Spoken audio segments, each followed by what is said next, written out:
जय श्री कृष्णा बच्चों, कैसे हैं आप सब। आशा करती हूँ आप सब स्वस्थ होंगे। आज मैं शुरू करने जा रही हूँ बेड टाइम स्टोरीज की सीरीज, जो कि आप स्पेशल छोटे बच्चों के लिए है। आज की कहानी का नाम है चमकता तारा और छोटा भालू। ये कहानी बहुत ही इंटरेस्टिंग है। आप इसे अपनी इमेजिनेशन में शुरू कीजिएगा। पहले आप आंखें बंद कर लीजिए और एक स्लो आवाज में इस वीडियो को चला लीजिए। अब जो मैं कहानी सुनाऊंगी उसकी इमेजिनेशन आपको करनी है। चलिए शुरू करते हैं आज की कहानी। जंगल के उत्तरी हिस्से में बर्फ से ढके पहाड़ों के पास एक प्यारा सा भालू रहता था। उसका नाम था गोलू। गोलू ज्यादा बड़ा नहीं था, बल्कि अभी बच्चा था। वे बेहद जिज्ञासु, भोला और प्यारा था। गोलू की एक आदत थी। वे रात को आसमान में तारों को देखकर बातें करता।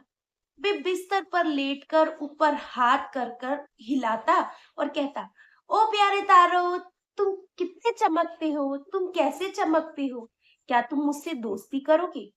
बाकी जानवर उसे देखकर हंसते।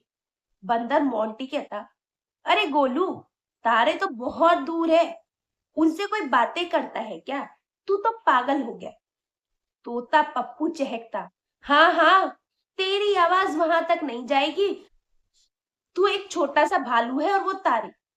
गोलू उदास हो जाता, लेकिन फिर वे हर रात आसमान से बातें करते। एक रात ऐसा हुआ जो चमत्कार था। गोलू जैसे ही बोला, तारे, आज मैं बहुत उदास हूँ, तुम क्या सचमुच मुझे सुनते हो। तो अचानक सबसे चमकीला तारा झपकने लगा। तारे से एक मधुर आवाज आई, हाँ गोलू, मैं तुम्हें सुन सकता हूँ। गोलू चौंका, क्या सच में, आप बोलते भी हो। तारा मुस्कुराकर बोला, हाँ प्यारे, मैं हूं टिमटिम तारा। जब कोई बच्चा सच्चे दिल से पुकारता है तो हम तारे सुन सकते हैं। गोलू खुशी से कूद पड़ा, वाओ, अब मेरे पास आसमान वाला दोस्त है। ये शुरुआत थी एक नई दोस्ती की। गोलू रोज तारों से बातें करने लगा। कभी पूछता, तुम्हारे पास इतना प्रकाश कहाँ से आता है। तारे जवाब देते, मेरे अंदर ऊर्जा है, जैसे तुम्हारे अंदर प्यार और मासूमियत है। एक दिन गोलू ने तारे से कहा, मुझे कभी कभी अकेलापन लगता है, सब मेरा मजाक उड़ाते हैं। तारे ने गोलू को समझाते हुए कहा, मजाक को दिल पर मत लो। जब लोग तुम्हारे ऊपर हंसते हैं तो उन्हें हंसने दो, लेकिन तेरी सच्चाई और दयालुता ही तेरी ताकत है। धीरे धीरे गोलू और टिमटिम सच्चे दोस्त बन गए। अचानक जंगल में एक दिन बड़ी मुश्किल आ गई। उस दिन भयंकर तूफान आया। नदी उफान पर थी और अंधेरा छा गया। जानवर डर गए। तोता पप्पू चिल्लाया, अब क्या होगा, रास्ता पूरा अंधेरे में है, हम सुरक्षित जगह कैसे पहुंचेंगे। हिरन झुमझुम बोला, अगर हमें रोशनी ना मिली तो हम खो जाएंगे। वे सब भयभीत होकर रोने लगे। तब गोलू ने उनको समझाते हुए कहा और आसमान की ओर देखा और अपने टिमटिम दोस्त से बोला, आज हमें तेरी जरूरत है टिमटिम। टिमटिम तारा भी चमकने लगा। उसने कहा, गोलू, मैं तुझे रास्ता दिखाऊंगा, तू सबको मेरा पीछा करने को कहे। गोलू ने पूरे हौसले से सबको बोला, डरो मत दोस्तों, देखो वो तारा हमारा दोस्त है, हमें सुरक्षित जगह तक ले जाएगा। शुरू में किसी को यकीन नहीं हुआ। बंदर मोंटी बोला, क्या, एक तारा हमारी मदद करेगा। गोलू बोला, हाँ, मुझ पर भरोसा करो।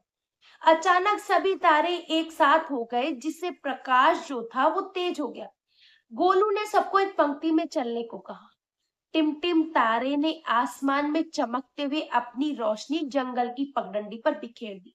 रास्ता साफ दिखाई देने लगा। जानवर कदम दर कदम आगे बढ़े।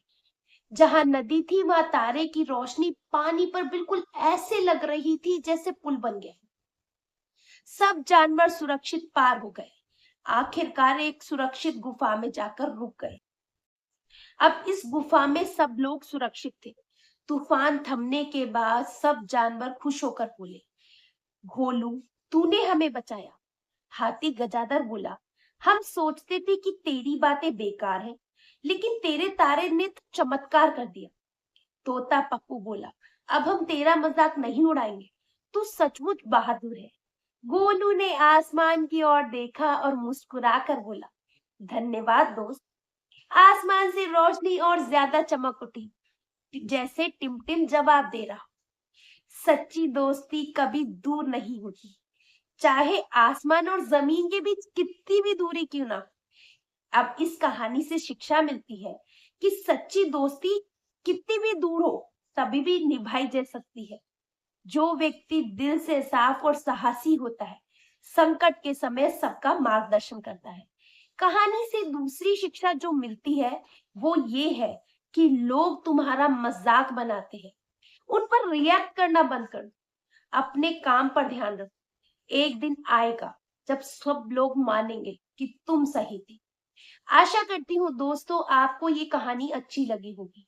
कहानी अच्छी लगी हो तो ये सब लोगों के साथ शेयर कीजिएगा, और खासकर उन लोगों के साथ शेयर कीजिएगा जिनके छोटे बच्चे हैं। आजकल सभी बच्चे रील स्क्रॉलिंग में लगे रहते हैं। आपको याद हो तो हमने भी अपने जमाने में तबस्सुम जी की कहानियां बहुत सुनी थी, और उनके लिए हम समय का इंतजार करते थे। और आजकल हम बच्चों को बेड टाइम स्टोरी सुनाना ही भूल गए। तो क्यों ना आज से उनको नई इमेजिनेशन की दुनिया में ले चले। मैंने इस पर क्लिप्स बहुत कम लगाई है। वो क्लिप सिर्फ इसीलिए नहीं लगाई क्योंकि मैं चाहती हूँ कि बच्चे अपनी इमेजिनेशन से बनाएं। आशा करती हूँ दोस्तों आपको मेरी कहानी अच्छी लगी होगी।